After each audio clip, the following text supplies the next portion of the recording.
Good morning students. बेटा अभी last जो वीडियो था उसके अंदर हमने आपको बताया था सब्ट्रैक्शन ऑफ वेक्टर्स। क्लियर? तो वो हमने टॉपिक कवर किया था। इसके बाद आज मैं आपके साथ डिस्कस करने वाला हूँ examples of subtraction of vectors.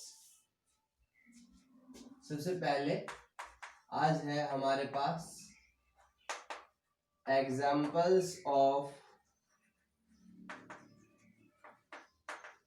Subtraction of vectors.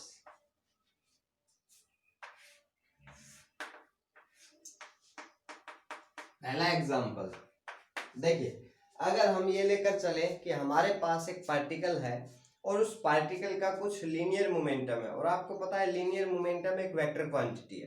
Clear? तो हम लेकर चलते हैं कि हमारे पास एक पार्टिकल है और उसका जो इनिशियल लीनियर मोमेंटम है वो है p1।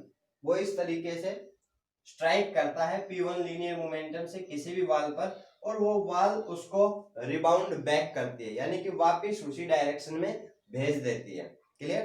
तो इस कंडीशन में क्या होता है, जो इनिशियल लीनियर मोमेंटम है p1 उसको हम लेकर चलते हैं और इस कंडीशन में जो लीनियर मोमेंटम है ना वो चेंज नहीं होता है, ओनली उसकी डायरेक्शन चेंज होती है। यानी कि पार्टिकल इस तरीके से टकराया और वापस आ गया उसी कांस्टेंट वेलोसिटी से। तो उसका जो लीनियर मोमेंटम है, मान लो अगर पहले उसका जो लीनियर मोमेंटम है वो p था तो बाद में भी उसका लीनियर मोमेंटम p ही रहेगा। और हम ये लेकर चलते हैं ये जो डायरेक्शन है लीनियर मोमेंटम की इसको हम पॉजिटिव लेकर चल रहे हैं, तो इसका मतलब जो p1 है वो क्या हो गया हमारे पास -p और p2 हो गया +p। Clear? When A particle strike on a wall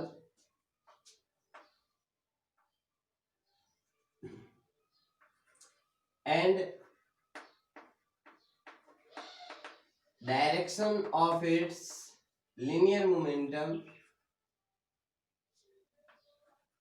change opposite,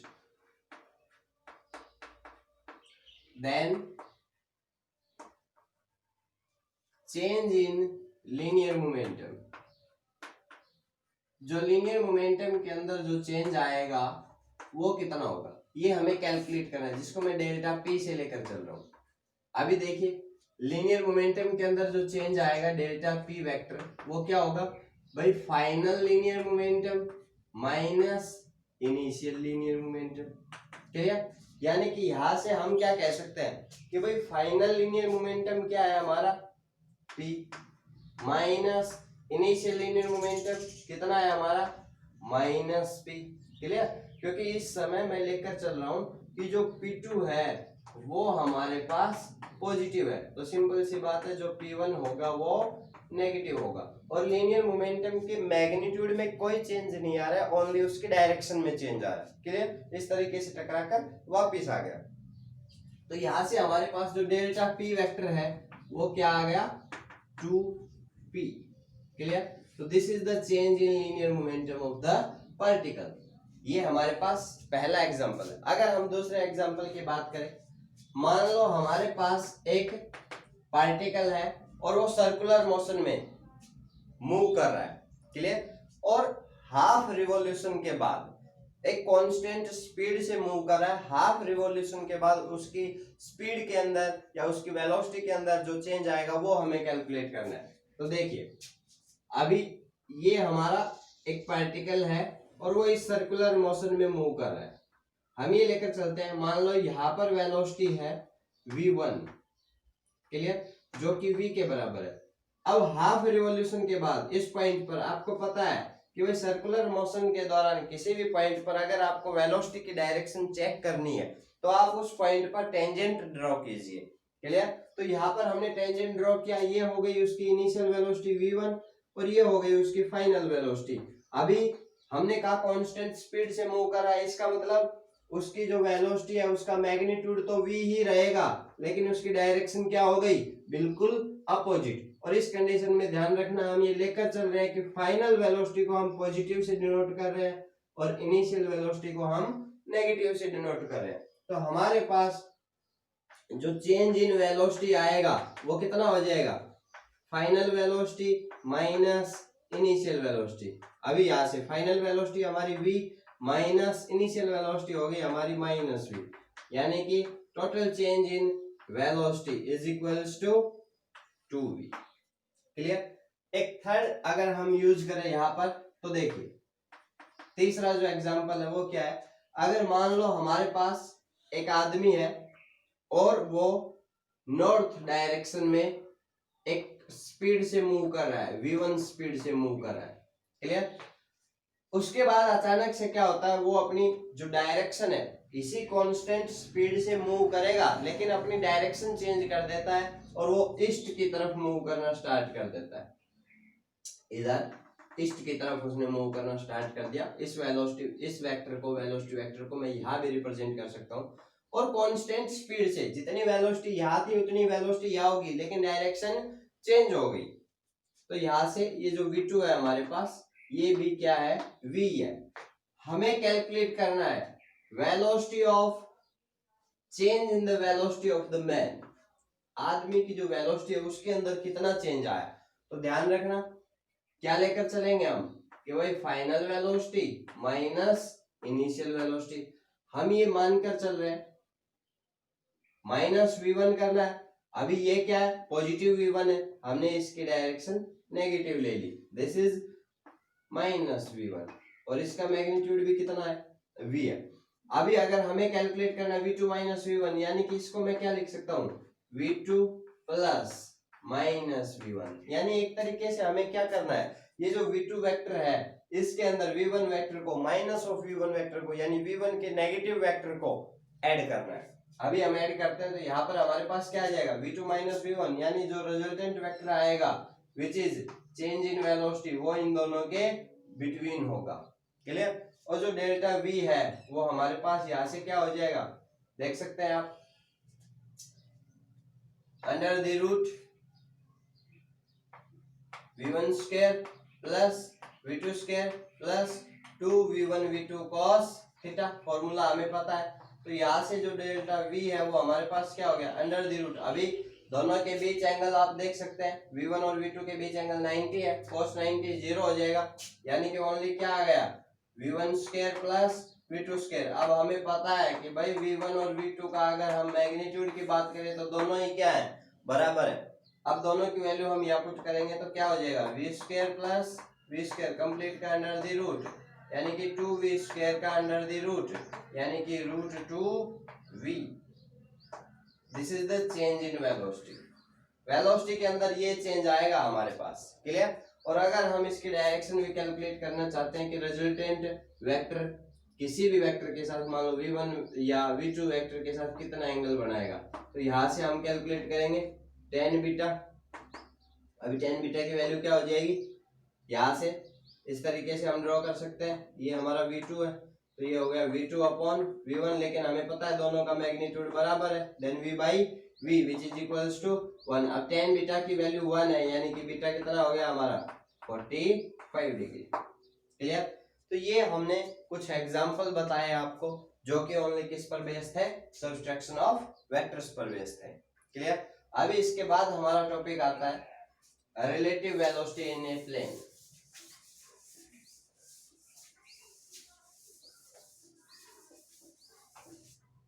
देखिए भाई,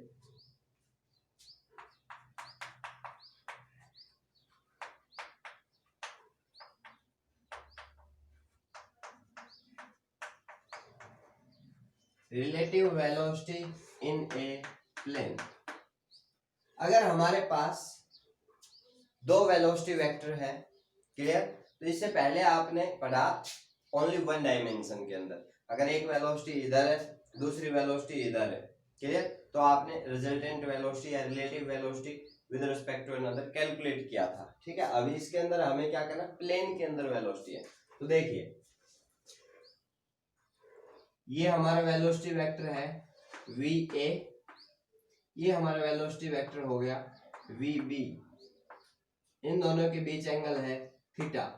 हमें कैलकुलेट करना है relative velocity of a with respect to b।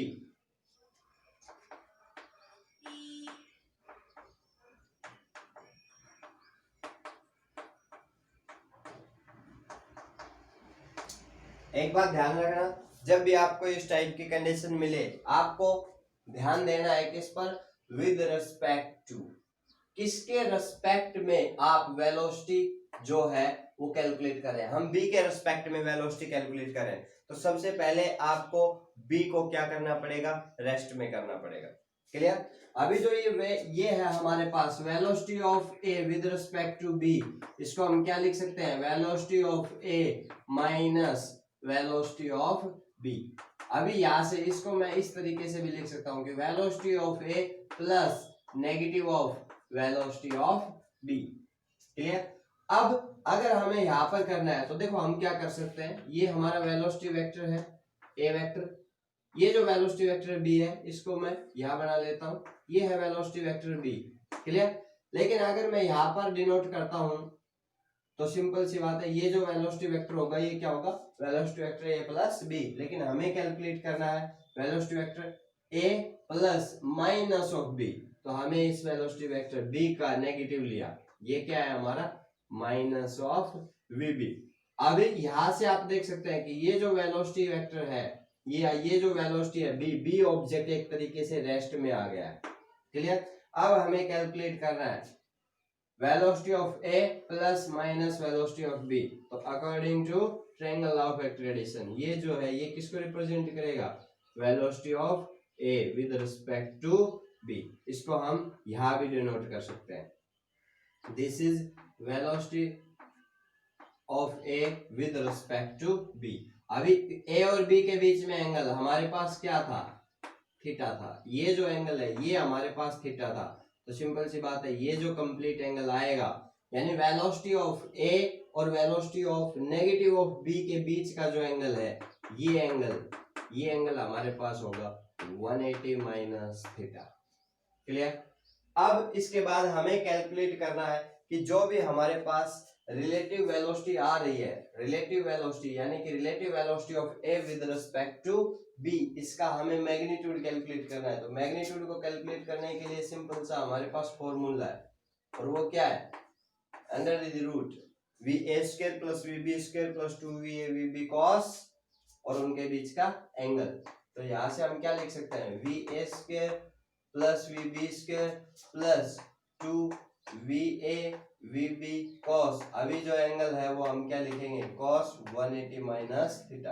तो ये तो हो जाएगा हमारे पास उस वेलोसिटी का मैग्नीट्यूड। और अगर हम डायरेक्शन की बात करें तो देखो अगर ये हमारा जो वेलोसिटी वेक्टर आया, this is the relative velocity of A with respect to B, ये अगर मान लो ये जो एंगल दिखाई दे रहा है आपको, ये एंगल, ठीक है, ये जो एंगल है ये हमारे पास क्या है, बीटा।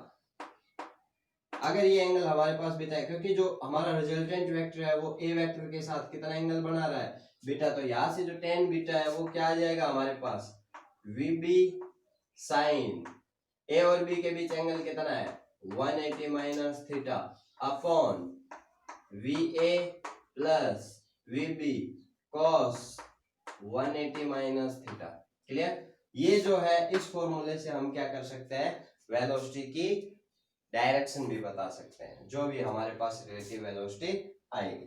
ठीक है, आज आप इतना कीजिए, कल मैं आपको रिलेटिव वेलोसिटी के ऊपर बेस एग्जांपल और relative velocity of rain with respect to man के बारे में बताने वाला हूँ। ठीक है, आज जो टॉपिक कराए इनको अच्छे से लिखिए अपनी फेयर नोटबुक में और अपनी सेल्फ स्टडी को कंटिन्यू रखिए। Thank you.